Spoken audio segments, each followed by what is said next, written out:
on, Duke fans? That was a lot of fun. And before we get into the game, though, JD, you're back. How you feeling? I'm back. You know, it was not the way you'd want to spend New Year's Eve. That's for certain. Emergency surgery on New Year's Eve is not. But on the other hand, if you ask me, did I ever have emergency surgery on New Year's Eve? No. So it's a first, but we're on the mend. It's going to take a couple of more weeks, so it's okay. Thanks for asking.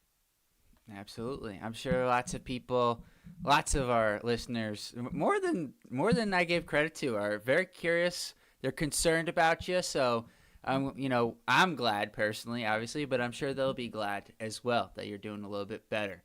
And speaking of And doing, to that point, yeah, go ahead. to the comments that were made following my missing the game on, what was it, on New Year's Day, or the game itself was New Year's Eve, and Yes. that's the game I missed. I want to say thank you to all of you. It's really special. The comments meant a lot, and thank you. Yeah, it was nice. It was awesome to see. And I think with that being said, it's time to talk about the game, which was it. It had a little bit of a strange flow, and the only reason I say that is because it starts out Duke looks awesome. It's like a 8-2 run early. I think Proctor had a three. Sion had a three. I forgot who had the. I think it was a Khan to Kaman connection for an alley oop early on. That's how they got their 8 points. And They were then feeling so good that Mal even tried a three. he did.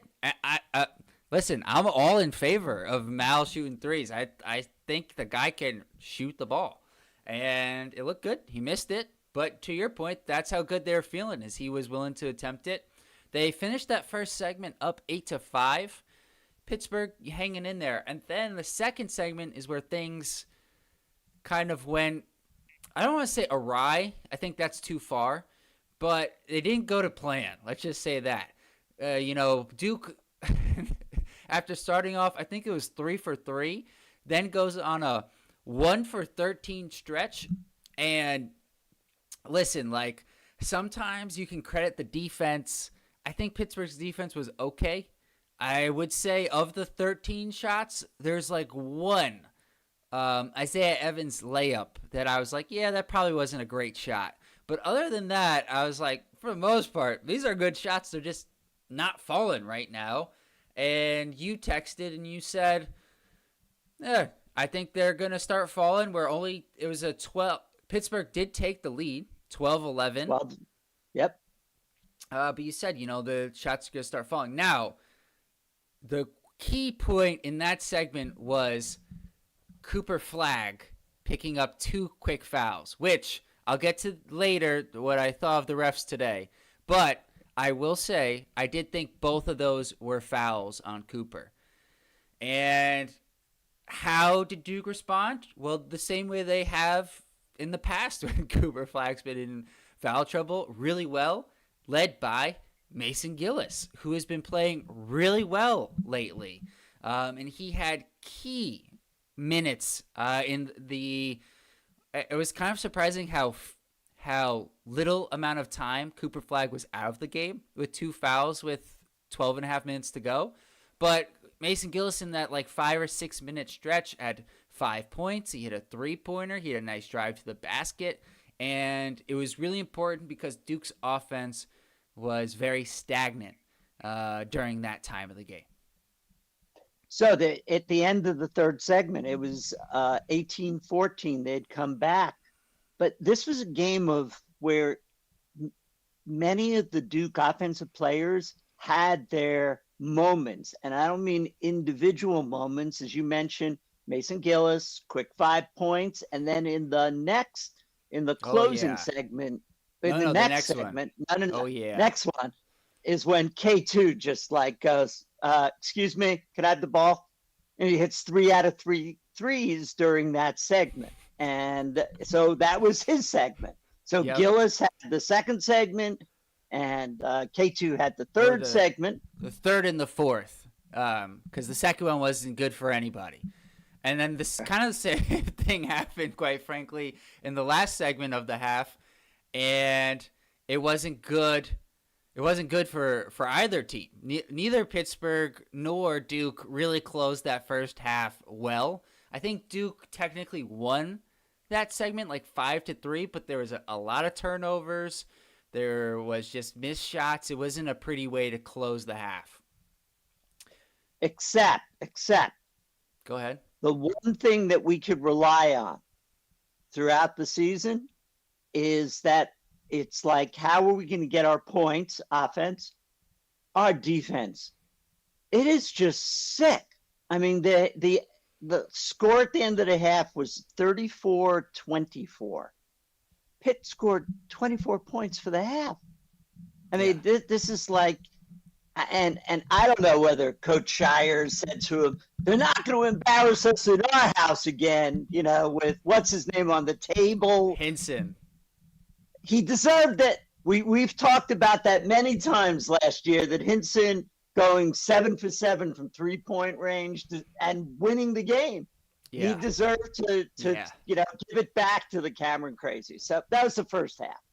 No, and I'm glad you brought up the defense, because it's just been phenomenal.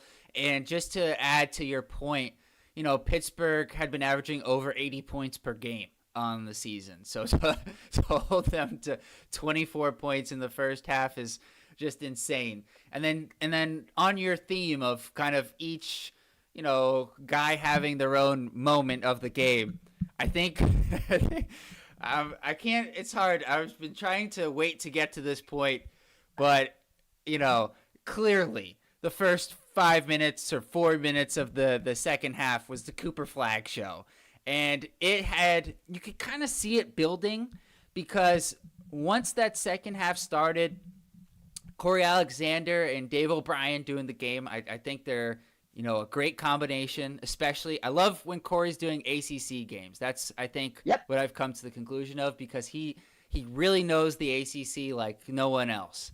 And he said, he's going to be aggressive. He's been out for a lot of time. He got up that shot like immediately at the start of the second half, to pull up mid-range shot that he loves so much. And Corey's like, he's going to be aggressive. He ripped the rebound away from Con Knipple. And then he gets called for the foul when it was a foul. Let's say that. But it was after a very obvious out of bounds on Pittsburgh that was ruled out on Duke. Coach Shire was furious. And then what happens? It's just a detonation. I don't know how else to put it. That in my notes, I just wrote thunderous dunk in a very different way, and then they showed it. I wrote in my notes Zion, but very, very different. Zion does a 360, no one in front of him, but Jack, this was with someone in front of Flag. And all right, I gotta say both sides to this, because okay, Guillermo Diaz-Graham is 7 feet tall, but he's not like an out-and-out rim protector. He's very skinny. He's not a great shot blocker. So it's, he is a 7-footer, but it's not like it's not come on Malawatch, right? There's levels to this. But who cares? That dunk was crazy. And then he had the other one, not quite as good, because that's a 10, right? So the next one's maybe like an 8. Still really good, and it looked like Cam Corrin made a business decision and said, I saw what happened to Guillermo. I'm not jumping. And I don't blame him, by the way. I think that was the right call. Well, on the second one, it was a two-handed dunk, and you could almost imagine it. Oh yeah. Cooper Flag will be in the NBA slam dunk competition, because as a first-year rookie, they'll get him into it. Maybe that's the only time they could, because typically I have a hard time even seeing him doing it then, because once these guys are stars, there's just nothing for them to gain at the dunk contest, and they typically don't go. But maybe you're right. Maybe as a rookie he would go. It kind of felt like after that dunk, I wouldn't say the game was over, but there was like a couple of moments where Pittsburgh, kind of flirted with getting, back into the game. There was a few times where the Pittsburgh bench, like they were like up, they had a couple of mini runs, I would say. Like Duke got the lead to 17, Pitt got it back to 11, and you could see Pitt's bench was really like they were clapping, they were standing, trying to get their team into the game. But then Duke always seemed to have an answer. And a few times in the second half, the person who had the answer was Sion James, who had a couple of buckets around the rim. He had a nice three-pointer off a pass from Cooper. And then late in the game, they trapped Cooper flag. Cooper dumps it off to Sion James on the short roll, and he kicks it out to Proctor for the corner three, which, I mean, the game was over, but that was the nail in the coffin. I don't even know if the coffin needed a nail, I guess. It did seem that after not one but two dunks from Cooper, that I couldn't agree with you more, that the game had a sense of, sorry, don't even bother. We're just going to turn him loose. And it's funny, he had his third foul at that point, commits to the aggression. And what I love, and I've said it before, I love that there's no celebrating. Why bother? After you've done a dunk like that, followed up by a second dunk, is there really any need to celebrate? You just let your dunking take care of, send the message. But, in terms of a couple of other segments, Mal had a great segment when he went 2 for 2 from the free throw line. He had a nice follow-up. At that point, he had 11. And then, Jack, you want to take us through that sort of odd ending to the game? That was bizarre. For all things to happen at the end of the game, and I think before I get into exactly what happened, I do think it was good that on the opposite side was Coach Capel, who obviously Coach Shire, Coach Capel, they've spent a few years together. And so when the refs were kind of huddling and deciding what they were going to do, it seemed like Shire and Capel went to talk to each other, and they kind of like talked about it. And then you could see Capel didn't really protest it. It was just weird. So I guess for anyone who didn't see it, Proctor gets a three. Yeah, so Proctor gets a three towards the end of the game. Game's over. There's less than a minute left in the game. He's got to shoot it near the end of the shot clock, I think. And he shoots it. As Damian Dunn, who's in his first game back, who, by the way, was on the Houston team that Duke beat last year in the Elite Eight. As he's running by Proctor, after the shot is released, he kind of like flicks his hand out to like, all right, I'm going to try to give him the benefit of the doubt and say he was trying to hit him in the stomach or something. But it was just weird in the sense of it wasn't a basketball play. And it put, and Proctor, I don't know, we can't really say. We're not Proctor. We don't know where it hit him. But Proctor certainly reacted like it hit him in the area where no man wants to be hit. And the refs, unfortunately, one of the few things I think they got right today, because they had a tough game. Even though it's a veteran crew, I don't know their names off the top of my head, but I've seen them do a really good job most games, just not today. They had no choice really but to give him that flagrant 2 because it wasn't a basketball play. And it's unfortunate because when you think of a flagrant 2, there's in no world would you say that's a flagrant 2. Like that's there was barely contact. But because of where it potentially was in the situation, they just kind of had to make that call.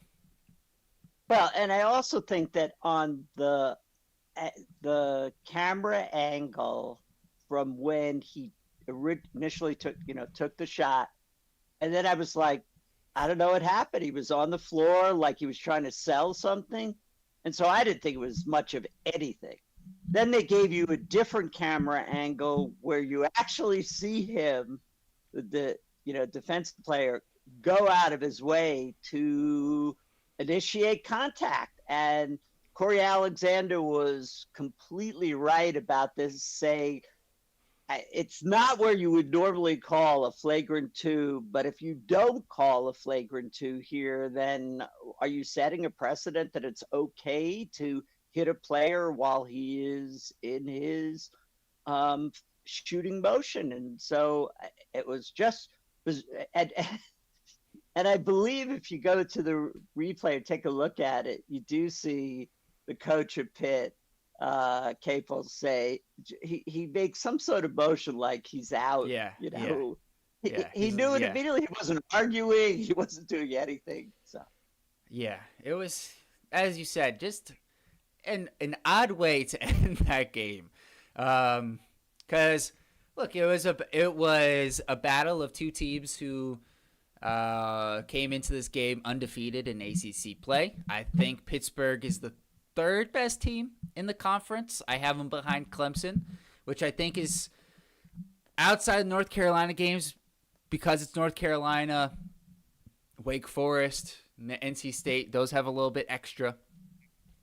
I think the Clemson game, because I believe, I hope I'm right here. I'll double check in a second here. I believe that game's on the road. And Clemson is a very physical team. They've got good size. I think that's going to be probably the most challenging game that Duke will have because of the environment. And I know Clemson feels like they got robbed last year when they played at Duke, where there was a couple of calls towards the end of the game. Like there was the foul on Tyrese Proctor that ended up with him shooting the game-winning free throws, which was maybe a little controversial. But before jumping ahead several weeks, let me get to the chat because our guy Lawrence Freeman has been chiming in, and then we can jump back into some individual player thoughts and go from there. So Lawrence, first of all, he said, "Good to see you, JD." I let him know that you appreciate that, and then he said, "This is a good stat. Since the institution of the 20-game season in the ACC, 17-3 is the record." He says, "We've got that in the bag now. Go Duke." And then he also was talking about the last second play there, and he said football players called out a cup check. But I'm gonna take you at your word, Lawrence. You've been pretty accurate, so far. So if 17-3 is the record, I think Duke's got a real good shot at breaking that this year. I don't see them losing more than 2 games in conference play. I don't know. What do you think, JD? You think they'll go 18-2 or better? They have every chance to. It's pretty hard right now on January 7th, based upon the way the other ACC teams are playing. It's hard to see the night that we're going to go out and lose, because even if we go 1 for 13 and it's basically inconsequential because of our defense. So our defense will have us in every game. Now, it's January 7th, and there's a long way to the last game, I believe, which will be UNC away. Is it possible that UNC gets their act together? Is it possible that some of the other teams? But 17-3 is definitely doable, and potentially 18-2. But at the moment, I don't see them losing in the ACC, but that can change. Yeah, I have that Clemson game circled as the one I think it could be if there's going to be one. I don't want to jump ahead. I want to talk Jack, about. One sec. Do you have the stats? Yeah, I'm gonna get to that in 1 second. I've got a screenshot. I'll pull it up for everybody. Okay. I had one quick thought I had before I pulled up the stats here. which is I want to spend a little bit of time. You mentioned him earlier. Come on, Malawach. I thought was outstanding today in a way that's different than what he's done typically throughout the season. And today, Duke switched a ton, and he spent a lot of time guarding out on the perimeter on Jalen Lowe and Ishmael Leggett, and 9 times out of 10, he won the matchup. And I didn't okay, he's our third, 7-footer, right? So we had Lively, we had Mark Williams. I still think Lively is the best at guarding out on the perimeter. I think Lively is a better defender than Malawach. But I don't Malawach's offense is better. That's where I would go. Maybe I love Derek Lively. I don't know. I got a soft spot for him. But I love Lively. I love Marky Mark. I think they were two terrific centers, and Mal's in the tradition of them. But did you see the big guy moving his feet on these 6'3", 6'4" guards? I don't think Jalen Lowe's 6'3". I think he's maybe 6'1", 6'2". He's quick. He's not the most explosive, but he's quick. He knows how to get into the lane, and he was settling for jumpers. He couldn't get anything going. We had what were their stats, the two guards? Because one of the keys to the game for Pitt was that both guys who were averaging, I think, 17-ish, needed to come in and be pretty explosive, but I don't think they were. They were not. And one of the things I said in the preview was part of the reason why I was worried about this game for Pitt. Oh, by the way, your math was right before we started this video. It was a 29-point win because we outscored them 42-23 in the second half. I had no idea. It just seemed like an avalanche. I guess that's why. I said in the pregame show that what? I still have the final score. Oh, that's completely wrong. All right, we'll let you figure out your errors on your own time. But I said in the pregame show that their two guards are really good, but the problem that they would have in this game and why it was a bad matchup for Pitt is that they were shooting 30% or 28% respectively from three. And to beat Duke, you've got to hit threes. The two games Duke has lost this year, Kentucky and Kansas, both teams shot 40%. The Auburn game, Auburn shot 40% from three. You just got to be able to knock down threes to beat this Duke team because of how good their defense is, and their guards just didn't shoot well enough from the outside. And today, they finished with a combined I got to figure out how to make this a little bit bigger. But they finished with a combined 12 points on 5 of 27 shooting. Wow. I mean, and those guys were averaging 17 points apiece. Right. And I'm still amazed at how many times I texted you saying, I can't believe Mal is guarding one of these little guys and doing a really good job of staying with him. His footwork, it's only going to get better. I don't want to go through that debate again with, Mal, versus Lively and Williams. But completely stop their backcourt. All right, let me see what you think about this. Medals for today. Go ahead. Oh, wait.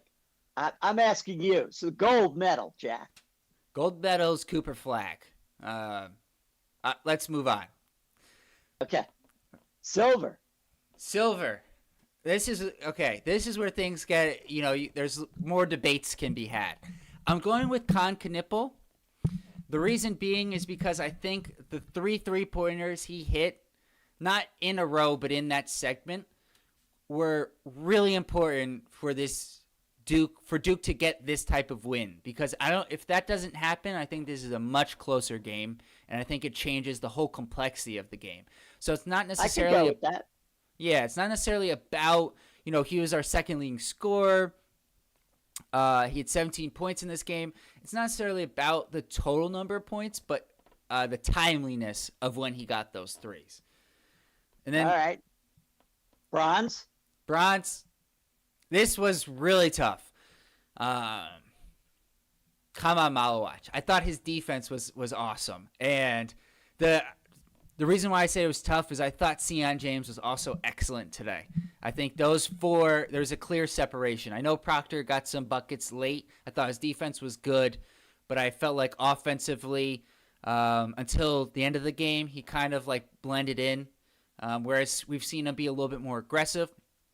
But Malawach and James, like those Malawach, James, Flagg, Knipple, those guys were playing at a different level today. And I went with Malawach because of what we were just talking about. His ability to guard on the perimeter today. And he hit his free throws.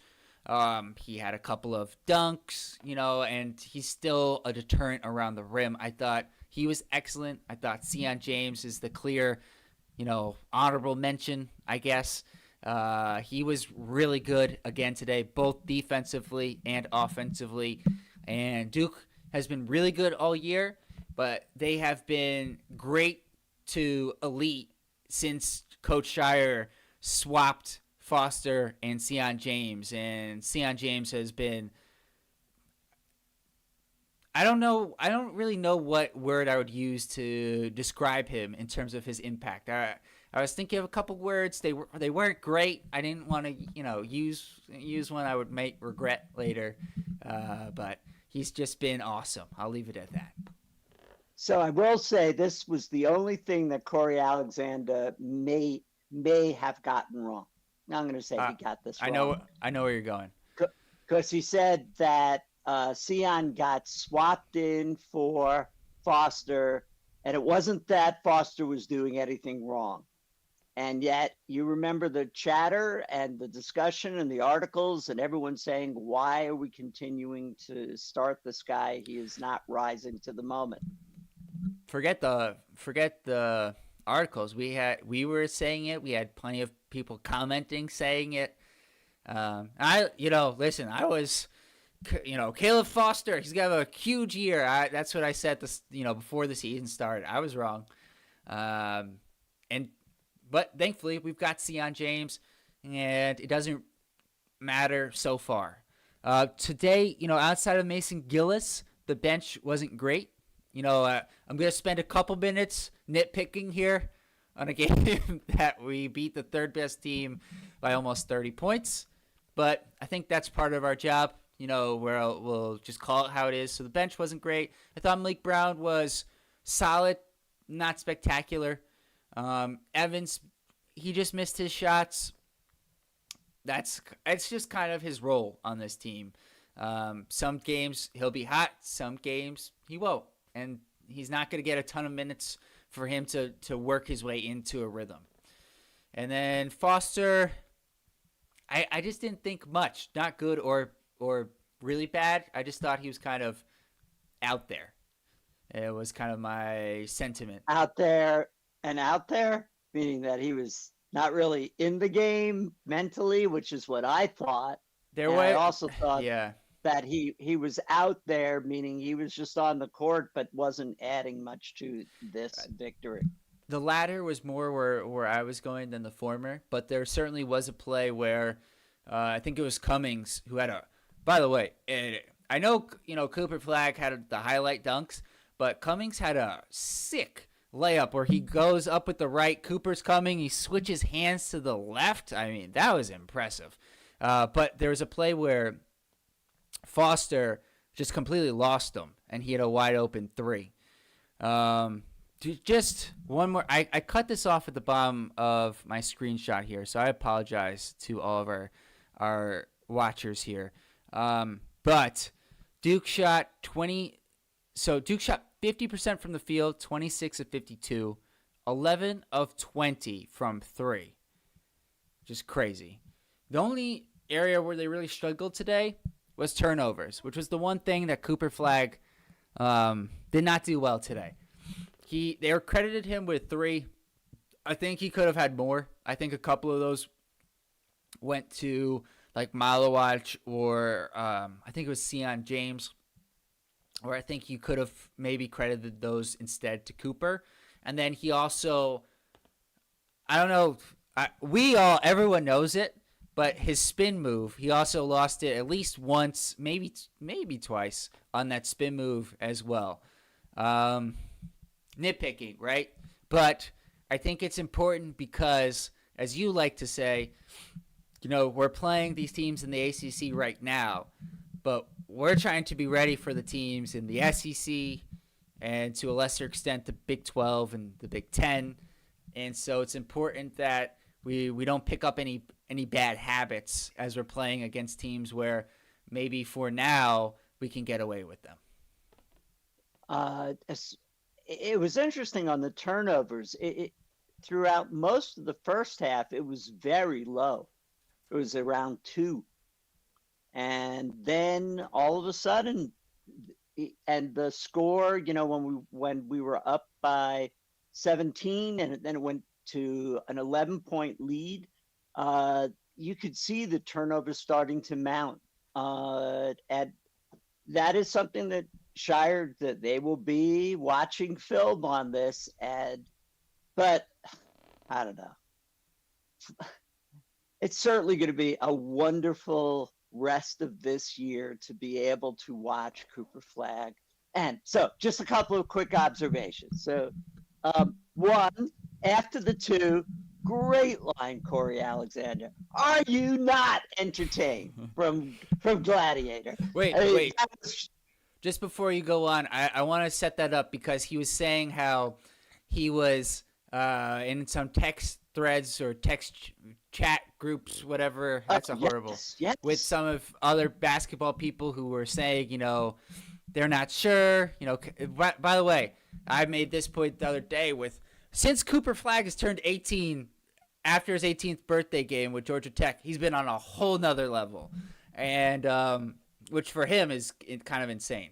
But there's been a lot of chatter. He can't be the number 1 option on a team at the next level. He can't shoot the ball. He's not a real scorer.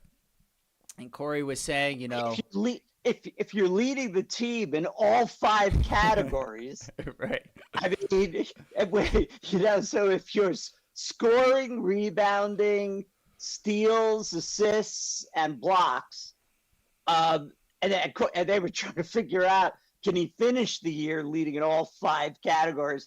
That he said that he had to call Grant Hill to see if, who was the last Duke guy to do that. And, it might have been Grant, but I mean, Grant I don't know what else. Him. But yeah. So speaking to that, so Corey was saying, he believes in Cooper. I think we believe in Cooper.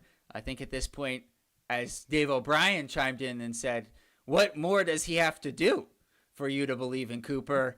And so that's why he was saying, all of these things about Cooper and just bringing it up and saying how, are you not entertained, basically. And I think at this point, the entertainment level is just climbing with Cooper Flagg. So they were, I give them a lot of credit. They were prepared for this. And you and I both said, didn't know that. He went for 60 points but in is that over a series of games? That's my, right. Yeah. Because it wasn't in a single game. I believe when Kevin Durant did it, it was in one game, which I think, is a little bit different.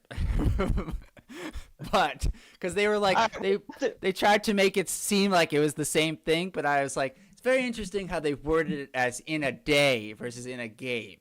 But to your point, we're going to have to fact check that one. But to score 60 points in a day in Rucker Park at 16, as a 16-year-old, Kevin Durant was, he was in the NBA when he went to Rucker. It's that's also insane. a little bit different. Yeah. All right. I gotta wrap this up. Thursday, we will be looking ahead to the Notre Dame game, which will be this Saturday at noon.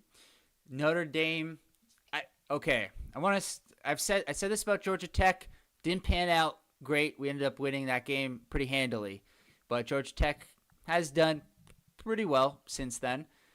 Notre Dame and Georgia Tech were two teams I thought could be sleepers coming into this year, and both had some injuries. Notre Dame got their best player back against North Carolina, and it took Elliot Cadeau? Elliot Cadeau game-winning 3 and 1 4-point play for North Carolina to win it. Now, North Carolina, is it the same North Carolina as last year? No. But still says where Notre Dame is. I think they're a good team that will compete with Duke. And Marcus Burton, he was the ACC Freshman of the Year last year. He beat Jared McCain. He is extremely quick, explosive. He is small. He doesn't shoot the 3 great, but he can create separation, which is a little bit different than the guards from Pittsburgh today. Go ahead. I know who should guard him. What? That'd be interesting. He'd have a foot and a couple inches on Marcus Burton. Even if he gets by him, Mal just hustles, and his reach is 7'9", they say. It's just like, what are you going to do? But his footwork was great. Sorry, finish. Take us home, Jack. Yeah, so the only thing I would say, Marcus Burton is athletic enough where he could win that matchup with Maluach more times than the Pittsburgh guards did. So that's all I wanted to say. We'll get more into that Thursday. We'll have that out. And that's that. So if you haven't subscribed, what are you doing? Make sure you hit that subscribe button. Stay tuned with us throughout the season. Please give this video a like. It helps us grow. And let us know what you guys think in the comments below. We'll be back for the next Duke preview against Notre Dame this Thursday. See you guys then. Peace.